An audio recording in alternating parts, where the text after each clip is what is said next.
A lot of creatures glow in the dark, and we're not entirely sure why or who can see them.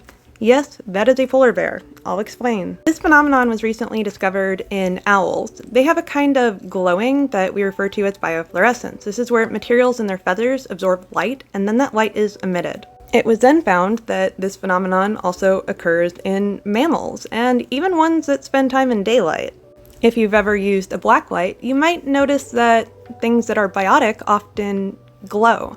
This is a property of light being absorbed into different chemicals that might be present. However, this does not explain why nocturnal critters are more biofluorescent than ones that spend time in the sun, because the critters that are hanging out at night don't have that same amount of time to absorb that light.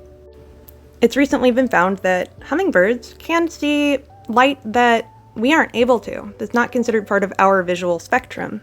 Meanwhile, our friends the mantis shrimp, who have many more cones types in their eyes than we do, can't differentiate between light much better than we do.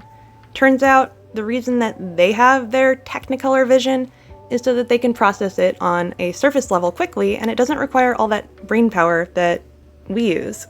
So the question of who can see it, we might find it's by a different method than what we're used to.